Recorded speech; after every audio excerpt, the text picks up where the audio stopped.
Ek weet nie wie van julle moet dit hoor nie, maar as jy ooit getwyfel het aan God, die Seun en die Heilige Gees, dan wil ek hê jy moet luister hierna. Toe ek 16 jaar oud was, lang terug, soos lang gelede, toe het ek graag iemand gesoek. Iemand wat regtig lief was vir my en iemand vir wie ek regtig lief was. Toe het ek, dit was in 2003, toe word ek swanger van my eerste seentjie. En hy was baie klein geweest met geboorte, was hy 850 gram. Soos julle weet, dis soos 'n klein pakkie suiker se gewig. 'n Klein pakkie rys se gewig. Hy was 850 gram.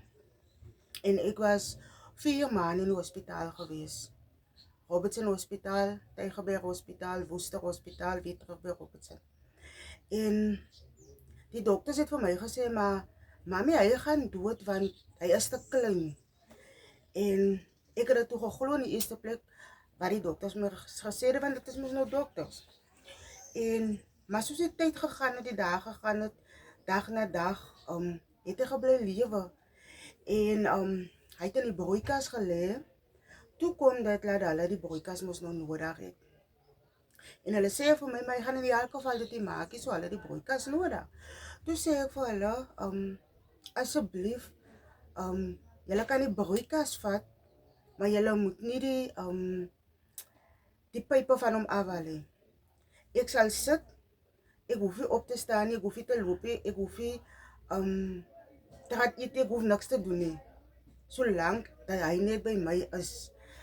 En hy was afhanklik van die masjiene. En ek het toe gesê, toe besef ek, maar die Here het dit vir my gegee vir 'n geskenk, want dit is wat ek gevra het.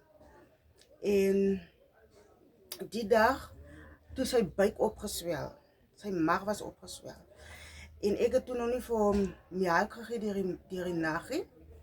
En toe die oggend gekom, die susters en die dokters oor hom gegaan, en hulle sê toe maar hy moet Tygerberg Hospitaal toe gaan.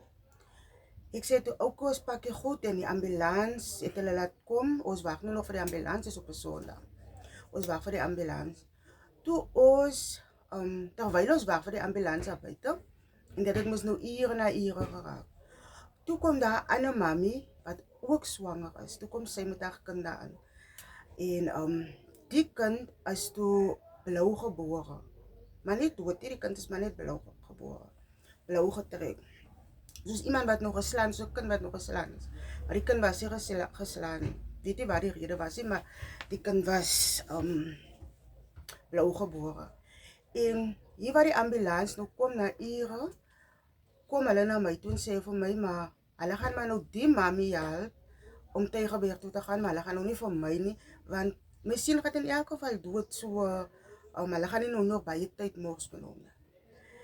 En ek het tot by die matrone gegaan, en ek het op my knieë gegaan, asseblief, hy moet gaan, want hulle het mos nou die ambulans, want soos my kind is mos nou vir my belangrik, net soos iemand anders se kind vir hom belangrik is. En so bestuur die Here dit, as ek so mag sê, dat hy kan sterwe en my kan gaan toe Woester, gaan Tygerberg toe. Daarvoor 'n rukkie gebly, en ek sal nooit vergeet nie, hy het in sy 3 babies gelê in Tygerberg. Daarna het ons weer Robertson toe gekom, en toe het hy hier 'n bietjie aangesterk en groter geword. En dag na dag kan die dokter sy geglo het dat hy nog nie afgesterf het nie. En ek skryf my eerste gedig, en my gedig gaan so: